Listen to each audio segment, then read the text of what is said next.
Mă, e cam inevitabil să nu reușești, e foarte greu să nu reușești dacă sunt de alții care doar se plimbă prin vacanțe și poate închiriază nu știu ce mașini scumpe.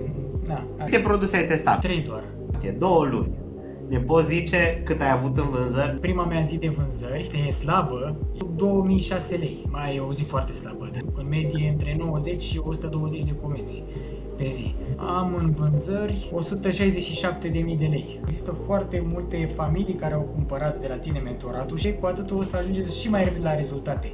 Vă vin și mai multe idei, că sunteți mai mulți oameni, lucrați și mai bine, deci eu am avut încredere în el și nu regret absolut nimic. A fost cea mai bună decizie financiară sau ca investiție pe care am făcut-o vreodată.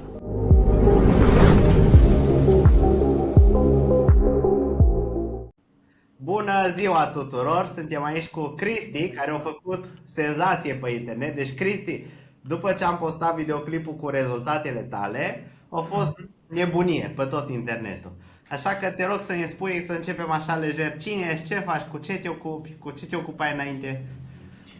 Păi, așa cum ai zis, Denis, mă numesc Cristian, am aproape 26 de ani, fac acum în iulie și în principiu am încercat mai multe modele de business. Deci de la 22 de ani m-am chinuit să fac o grămadă, de la agenție de marketing, graphic design, dropshipping, dar un alt fel de dropshipping cu printare, adică să fac eu designul la ele, multe lucruri și chiar și cu modele de aia. Am încercat multe în domeniile astea. În principiu voiam să fac orice fel de model de afacere care mi-ar plăcea, mi s-ar părea interesantă. E-commerce-ul de asemenea îmi plăcea foarte mult, doar că, din păcate, nu eram sigur să iau cursul sau nu de la tine, deoarece am fost, să zic, oarecum, nu v-aș spune chiar înțepat că am mai luat un curs de la cineva. Da. Strânsesem banii aia buni și nu știu ce. Pot spune că m-a ajutat puțin, dar nu a fost ce trebuie, adică n-a oferit informația reală și cum trebuie ca să poți să reușești în modelul ăla de business. Eu, de exemplu, am stat aproape un an de zile sau poate chiar mai mult analizându-te pe tine, canalul tău, viața ta, tot ce filmai ca să pot să am încredere în tine, ca să iau cursul ăsta. Și la un moment dat, nu știu, m-am uitat la foarte multe și interviuri de ale tale cu ceilalți din comunitate și unul singur m-a făcut să mă hotărăsc instant că e ce trebuie. Care? Acela a fost videoul lui Marcel. Aha, ok. Deci videoul ăla m-a făcut, nu știu, omul acela se vedea pe el, că eu oarecum încercam să analizez, nu știu, și microexpresiile pe care avea, să văd dacă minte, dacă nu minte, dacă zice adevărul, adică toate chestiile astea în detalii. Și când am văzut că acel domn are și 48 de ani, pe mine m-a convins mai mult decât dacă ai fi făcut interviu cu unul mai tânăr, ca mine sau ca altul, pentru că în general la vârsta aceea oamenii cam renunță să mai facă anumite chestii. Și când am văzut că el a putut, și fiind dintr-un domeniu complet separat de construcții, parcă dacă mi-aduc bine aminte, m-am rămas șocat, am zis, chiar e ce trebuie. Și se vedea cu câtă lejeritate spunea totul. Deci aia mi-a plăcut, aia m-a convins. E foarte lejer, e foarte chill, nu avea, nu știu, pic de emoții sau nu știu, să nu pară că exagerează cu ceva. Asta mi-a plăcut maxim la el. Și pot să spun că chestia aia a fost click-ul meu de a te apela pe Instagram. Ce tare! Cum asta? Și atunci, dar tu știai că vrei să faci e-commerce, nu? Eu aveam un plan, eu oarecum îmi fac așa un plan pe următorii 3, 4, 5 ani, care se mai modifică în funcție de ce se mai întâmplă în viața mea. Eram și în domeniul de investiții în criptomonede și toate cele, am băgat și foarte mulți bani acolo, m-am chinuit să învăț multe domenii. Și cu Facebook Ads mai ales, m-am chinuit de n-am văzut la cursuri și gratis și contra cost și nu pot spune că m-au ajutat atât de mult niciunul. Și în asta am zis că vreau să fac e-commerce pentru că în principiu am văzut 3 băieți că i-au început să posteze pe YouTube, nu vreau să le dau acum nume. Unul dintre ei pot să le dau numele că îmi place de el, îmi place ce mai mult dintre ei 3, îl chema Vlad, care am mai vorbit cu el, am vorbit cu tine despre el, pe o story pe l-ai pus. El îmi plăcea și avea mai multă încredere, pentru că o cunoștință de-a mea se știe cu ei și oarecum a început să-mi placă domeniul ăsta de e-commerce. Da. Pentru că dorința mea era în principiu să-mi fac un brand anume. Eu m-am chinuit de multe ori să fac un brand, mai ales de haine, eram pasionat de haine. Eu am avut 2 branduri, m-am chinuit să fac și pe TikTok și pe Instagram. Însă n-am încercat să rulez reclame, uite la asta nu m-am gândit. Făceam numai de alea pe TikTok cu boost-uri, boosturi superficiale, aveam cont pe Shopify, dar ideea e că în direcția asta voiam să mă duc. Da. Și na, urmărindu-ți foarte mult contentul, am realizat multe lucruri pe care nu le știam și am decis să fac decizia asta. Nu mai aveam răbdare. Adică voiam cât mai repede posibil. Cât mai repede. Și nu ți-a fost frică că, mai ales că ai avut așa contact, că ne-ai văzut pe mai mulți online, că multă lume zice că piața e saturată. Nu ți-a fost frică că e saturată piața? Ce părere ai? Saturare,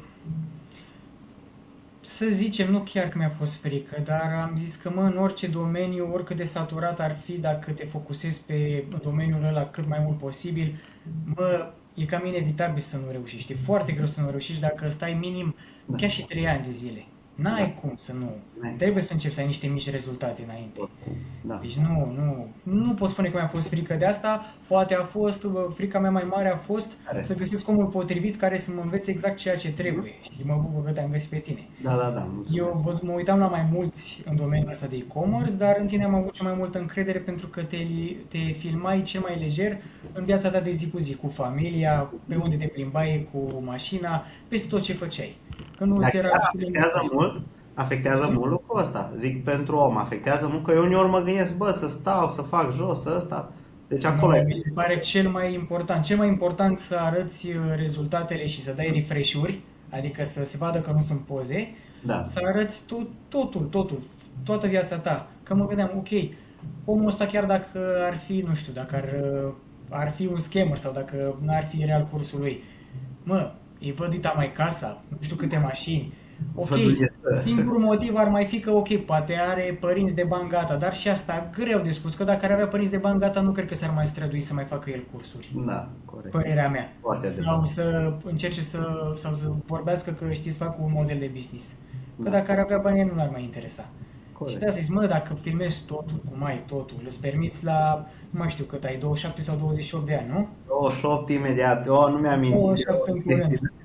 Toți oamenii își permit să aibă copii la vârsta aia, că e greu să ai și 2 copii, să ai familie, să întreții totul. Cu totul alt business, deci cu totul alt business. E-commerce e floare la ureche, da. Și când arăți toate chestiile astea și la vârsta asta, se vede, adică eu îmi câștig încrederea enorm de mult față de alții care doar se plimbă prin vacanțe și poate închiriază nu știu ce mașini scumpe. Aia mi se pare bine, fiecare cu pasiunile lui, știi? Eu n-am avut pasiunile alea așa și nu mai departe. Și când ai intrat în domeniu, uite, sunt tare curios, o chestie pe care nici eu nu știu despre tine. Tu ești o persoană tehnică, la modul, cum ți s-a părut să faci website-uri? Că oricum aveai ceva experiență. Dar cum ți s-a părut să faci reclamele? Când ai început să faci reclamele? E prima oară când ai început să faci reclame în CapCut așa sau ai mai făcut? N-am zice că am făcut reclame, dar am lucrat nu mult, dar mediu ca și timp în CapCut, făcând videouri pentru brandurile de haine pe care le aveam și promovând altele. Aveam și de șepți și de ghiuzdani și de multe, m-am încercat multe. Deci am lucrat destul de mult în CapCut, nu la un nivel cât să mă consider nici peste medie, dar chestiile de bază pe care le-ai arătat în curs, le știam să le fac foarte lejer. Adică pentru mine era o lejeritate. La fel și Canva, eu nu știu Photoshop, eu graphic design știu foarte bine în Canva și acolo mă consider chiar bun pe Canva, adică făceam chestii la nivel care se fac destul de complexe și în Photoshop. Wow. Părerea mea, adică eu mă consider acolo bun, am o experiență de, cred că 2 ani jumate sau poate mai mult un pic. Deci la fel și în Canva, când ne-ai arătat atunci cum să facem pozele, foarte ușor pentru mine, adică le făceam foarte repede. Pot spune că contează să ai o experiență în spate, dar poți, bineînțeles, cum am văzut la interviul care m-a convins pe mine cu Marcel, care are 48 sau 50 de ani în jurul vârstei acelea, 48, adică oricum e destul de în vârstă, nu vreau să simt așa, dar are tot respectul pentru mine, pentru că la vârsta aia și într-un alt domeniu complet diferit față de lucrat pe calculator, a reușit să facă cu mentoratul lui Denis toate lucrurile alea și să ajungă la rezultate, adică e șocant. Eu de-aia recomand cel mai mult ca oamenii să vadă interviul ăla, pentru că ăla mi s-a părut cel mai bun interviu dintre toate. Ce tare, ce chestie tare. Da, ăla chiar a fost un interviu foarte, foarte lăudat, că până la urmă ai dreptate. Una e când vorbim noi tinerii, dar alta e când vine totuși un om cu experiență de viață, adică se vede experiența lui de viață. Eu am 28 de ani, dar eu am de fapt 10 ani de maturitate, știi? El are 48 de ani, care sunt 30 de ani de maturitate. Adică dacă experiența lui de viață e de 3 ori mai mare ca a mea. Exact, exact. Adică e mult, mult, mult în față și într-un domeniu în care e greu, câți oameni excelează în construcții sau așa. Și până la urmă, zicem cum e, ai văzut ce casă are omul, frumoasă și tot. Adică... Da, mamă, când am văzut de că eram, mamă, și casă mișto ai care... Da. Dar era, de să-i vezi pe colegii mei la interviu cum se uitau, bă, ce fain și așa mai departe. Dar cum ți se pare, așa pe scurt, că mi-ai zis la un moment dat, cum ți se pare structura pe care am făcut-o așa în platforma Elite? E destul de ușor de înțeles pentru un om, că tu ai zis că ai avut experiență, pentru un om care nu are experiență, de exemplu. E ok, dar poate fi îmbunătățită. Poate fi îmbunătățită. Mai sunt întrebări la care poate ție nu-ți vin, dar sunt întrebări de-astea micuțe care par că nu sunt importante, dar sunt poate extrem de importante. De exemplu, cum ți-am zis, cum te-am întrebat eu atunci de am făcut call acela zile trecute cu tine, legat despre lipsa de experiență. Eu n-am experiență suficientă în domeniul ăsta și eu nu știu cât poate să ajungă un produs pe care îl găsesc la potențialul lui maxim. Eu mă gândeam că tu cu un singur produs poate ajungi la 200-300 de comenzi, ceea ce poate e realizabil în alte țări sau poate chiar și România, dar e un cu totul alt nivel. Da. Și aveam nevoie să știu chestiile astea ca să știu dacă ar mai trebui să comand alt produs, după aia să mă axez pe ăla și toate cele. Sunt niște întrebări foarte importante care să le pui, că uite, asta a fost printre primele mele greșeli pe care m-au costat destul de mulți bani la început, mulți bani ca profit, că așa de pierdut nu pot spune că am pierdut enorm. Dar nu mi-am stabilit cash flow-ul, puteam să mi stabilesc mai repede decât până acum. Din cauza că eu credeam că odată ce îl găsești pe al doilea winner, să dai repede imediat comandă și de cealaltul. Ceea ce nu a fost tocmai în regulă. Mai bine te focusezi pe primul până îl stabilizezi, ai constant, poți să-l vinzi o lună întreagă, fără pauze, fără să ai lipsă și atunci te focusezi și pe următorul. Da, o claritate și eu sunt total de acord că nu am reușit să fac așa o claritate, dar nici nu știu cum, sincer zic, nu știu cum o claritate în scalarea business-ului în sine, deci nu operațiunile, cum aduci un produs de la 10 la 30 de comenzi, acolo teoria e simplă, dar scalarea business-ului și cum e deciziile, adică cum e deciziile efectiv. Da, aici există o lipsă de claritate. Cu timpul cred că o să le faci pe astea. Mă refer că cu timpul ai putea să-ți dai seama de chestia asta, să faci videourile astea și să le introduci așa între. Și zi-ne, câte produse ai testat până să găsești un winner? Nu mai știu, dar parcă 3 doar. De la al treilea, deci primele două le-am testat destul de slabe, iar pe al treilea eu de fapt am testat două în același timp. Adică am testat al treilea și al patrulea cam în același timp, la o diferență de o zi. Și mi-au ieșit amândouă winnere. Amândouă winnere. Top. Unul mai bun ca celălaltul, al doilea a fost mai bun ca primul dintre astea două și l-am comandat pe al doilea direct, că mi-a recomandat. Și o întrebare cheie. Acum, după ce ai văzut ce produse ți-au ieșit winner, ai mai fi testat primele două? Alea nereușite. Primele două? Da, alea nereușite. Le-ai mai considerat cu potențial? Adică ți s-a schimbat un pic ideea de ce merge și ce nu merge? Se mai par așa de bune primele două, da și nu? Da și nu, pentru că, având în vedere că la început voi mi-analizați produsele și vedeți care au potențial, am văzut că produsele alea au avut o perioadă în care se vindeau și se vindeau bine. Adică și ele aveau potențial, doar că eu poate l-am ratat. Am ratat potențialul respectiv. De asemenea, am văzut că primul meu produs ever, care, nu știu, cred că pot să-l zic, că oricum eu n-am reușit, dacă încearcă altcineva, bravo lui, a fost o cremă din venin de albine, care nu mai știu, mi se pare că era foarte bună pentru articulații și alte dureri. Am văzut un magazin român care are brand în chestia asta și merge foarte bine, adică se poate.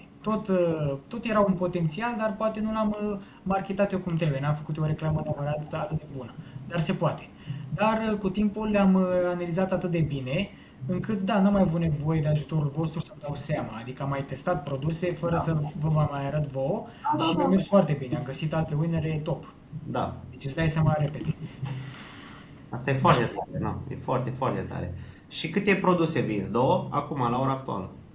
Păi am 3, dar acum rulez reclame doar pentru 2. Pe celălalt aproape l-am terminat complet, îl vând ca upsell mai mult și se vinde ok așa ca upsell. Se vinde ok. Bun. Dă-ne, te rog, niște date. Suntem în 15 mai acum când filmăm. Care a fost Da, prima zi a ta de vânzări? Mai știi? da, 10 martie. 10 martie, 2 luni. Ne poți zice cât ai avut în vânzări? Deci nu produse, nu de astea. Cât ai avut în vânzări până acum, în 2 luni? Că normal aș întreba cea mai bună lună, dar fiind 2 luni și ești la record. Mhm. Când ai intrat în program, mai exact? Stai Acum, mult și eu. o să arăt.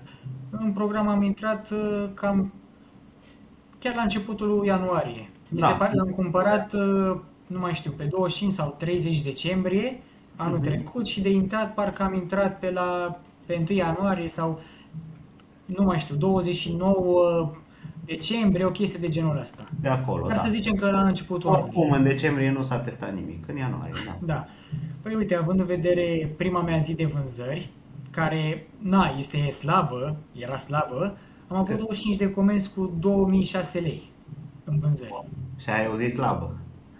Mai e o zi foarte slabă, adică în momentul actual nu mai am în medie între 90 și 120 de comenzi pe zi, ceea ce e top. Iar de atunci, de pe 10 martie până în prezent, pe 15 mai, am în vânzări 167.000 de lei, Oh, 2065 de comenzi, deci în jur de vreo 32.000 de euro, cam așa. 32.000 de euro. Și ești mulțumit cu rezultatele? Mă, eu când am văzut recent că zilele trecute m-am uitat să văd cât am făcut și eu per total, că eram curios că nu m-am uitat, m-a rămas șocat, eram, mă, dar când am făcut eu atâta? Da. Fiindcă ai nevoie de foarte mult cash flow care se duce, Dar am ai tot avut în și zile stoc, de pauză, nu? Ai avut și am zile de avut pauză. multe pauze, că dacă nu aveam pauze și nu făceam multe greșeli la început, puteam, cred că cu lejeritate să am, poate chiar și în prima lună sau în 2 luni, așa, cifrele astea. Da, Deci, cash-flow e o problemă, în special la început. N-ai ce să faci cu asta, n-ai da. ce să faci. La început așa e, până vezi toate chestiile, până te confrunți cu toate problemele, ușor, ușor. Adică, eu plănuiesc că am ca target luna asta să fac între 3 și 5.000 de euro profit net. Și eu o Profit să net. fac profit net. Deci după ce plătesc totul. Cu tot cu neridicări. Deci cu tot cu Da, da, da, tot, tot, tot, tot, după neridicări. ce tot. Tot. Și eu zic că o să pot. Doamne Asta ajută, așa să fie. stabilesc. Și care sunt planurile de viitor? Asta e ceva ce întreb tot timpul pe final. 2 întrebări. Planurile tale de viitor și ca să poți între timp să te mai gândești. Adică, Da. ce vrei? Vrei să stai la un anumit nivel sau vrei să construiești un business, o hală, o afacere cu angajați? Care e visul tău? Știi? Depinde, că fiecare e diferit. Și ce ai sfătui pe alții care vor să înceapă? Păi să începem cu începutul. Întâi o să răspund la ceea ce le recomand celor care vor să înceapă. O să mă adresez întâi celor tineri, pentru că știu prin ce trec și am trecut și eu prin toate chestiile alea, prin frustrări în a găsi omul potrivit care să te învețe modelul de afacere potrivit. Și da, este foarte greu să ai încredere, este foarte greu să aduni banii aia când ești tânăr și să știi că îi dai persoanei care trebuie. Nu vă scriciți cu banii, nu încercați să faceți rost de cursul respectiv mai ieftin prin alte pile, că am auzit de lucruri de genul ăsta, nu la tine, dar la colegii tăi. Și le-am recomandat să nu facă chestia asta, că o să regrete foarte mult, prin simplu fapt că nu o să aibă acces strict la tine ca persoană să-ți spună ție întrebări. Ceea ce ăsta pot spune că e cel mai mare plus de valoare, plus contactele, pentru că contactele alea sunt foarte importante și care te ajută să ai cifrele astea bune, mai ales profitul. Ce le-aș recomanda să nu se zgârcească și să analizeze foarte mult persoana respectivă înainte de a avea încredere și chiar să întrebe chiar și oameni din cursul respectiv sau din mentoratul respectiv. Poate să mă întrebe oricând pe mine, mă găsesc și pe Instagram sau pe WhatsApp cine are numărul meu și vede videoul ăsta, sunt oricând deschis să le zic aproximativ orice. Dacă mă întreb așa cu subiect și predicație, acolo nu pot să zic că am dat niște bani, plus că nu e etic să fac așa ceva. Mai Da, sunt. știu că mai sunt. Și asta e în principiu. Iar pentru ce planuri am eu în viitor, Mhm. nu știu, eu nu pot spune că m-am gândit, adică m-am gândit exact. Doar că Mhm. sunt foarte mari, sunt aproape, în mintea mea sunt nerealizabile. Să am Da. vise foarte mari. Eu vreau să am ori un brand foarte renumit, fie Mhm. de haine, fie chiar de doze de băutură aș vrea, nu știu, să creez o doză, ori de Foarte suc, fain ceva și alcoolic, e ori staționat foarte fain, fac da. foarte mișto. Foarte mișto. Ori dacă găsesc să fiu mai bun pe o altă nișă, ceea ce mă ajută e-commerce-ul, pentru că e foarte bun să știi e-commerce înainte de a face un brand. În primul rând, e de 10 ori mai ușor să Da. vinzi ceva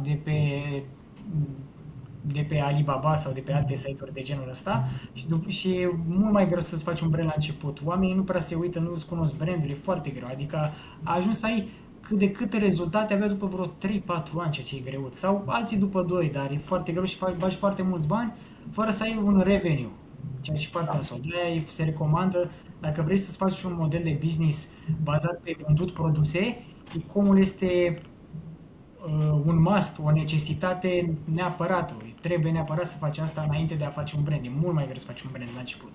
Și o să te ajute foarte mult pe viitor să ajungi la rezultate pe care ți-l dorești într-un timp mult mai scurt. Da. Nu știu, eu am gururi foarte mari, adică sunt workaholic. Prietena mea zice că sunt workaholic, de multe ori nu apuc să văd mesajele și se supără pe mine, dar știi că sunt așa, știi că sunt focusat aici. Aia e problema noastră. Aia o să fie tot timpul, n-ai ce să faci. Da. Și... Nu o să te schimbi, o să vezi, nici copiii, nici nimic. Când o ai în sânge, o duci până la capăt. Da, nu, eu cel puțin nu mă pot opri sau nu e că nu mă pot opri, cred că nu vreau să mă opresc. Sunt obsedat, dar îmi place maxim, adică nu vreau să opresc chestia asta. Zic mereu că e o pauză în timpul zilei și după aia mai stau 5 minute, îmi vine o idee, mă pun înapoi. După care zic, începe să-mi ia durerea de cap, zic gata, meriți în sfârșit o pauză după ce se face seara. Trec 10 minute, îmi vin alte idei, mă pun înapoi pe scaun, nu mă pot opri așa. Dar asta și pentru că mă ajută faptul că am rezultate. Am avut foarte repede rezultate și am văzut că majoritatea au rezultatele astea foarte repede. Ceea ce e un lucru foarte bun. Te ajută să te motiveze, mai ales la început, să tragi mai tare, mai tare. Da. Bineînțeles, cu moderație să încerci să nu devină confortabil. Dacă ajungi să fii confortabil, nu prea ok, nu mai evoluezi. Da. Cum ai zis tu, comparativ cu un brand, asta e frumusețea la e-commerce, că îți dă rezultate, e clișeu, dar ți le dă rapid. No, ăsta e adevărul, ți le dă rapid, adică pentru munca ta vezi în următoarele maxim 2 săptămâni rezultatele deja și atunci te poți bucura de ele și îți dă o motivație. Cum se zice, știi, când câștigi, aia e singura motivație, numai să ții moment. Da. Bine, atâta timp să nu se obișnuiască cu câștigatul, pentru că dacă, cum am spus, dacă devii confortabil, s-ar putea să stagnezi într-un cât ajungi chiar să scazi și după aia s-ar putea să te frustrezi și nu înțelegi ce nu merge. Adică mereu încearcă, nu știu, să fii humble, să mai tragi, să mai faci pe acolo ceva, să mai faci idei. E ok să, nu știu, să stai o săptămână lejer când vezi că totul merge bine, dar nu te lăsa așa complet, pentru că s-ar putea să meargă de 5 mai prost și nu e ok. Acum depinde de fiecare până unde vrea să ajungă în domeniu. Eu vreau să ajung cât, nu știu, să fim rivali, după care să ajung să fiu rival cu mentorii tăi și tot așa, adică nu știu, nu vreau să mă opresc aici, vreau mai sus, mai sus. Mai sus, tot timpul. Mai sus. Da. Asta.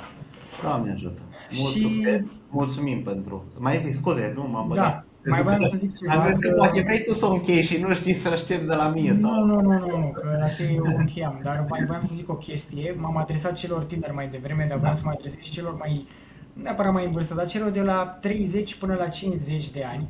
Pentru că, în principiu, la vârsta asta mulți spun că nu mai au familie, e mult mai greu și, într-adevăr, este adevărat, e mult mai greu dacă vrei să începi ceva nou.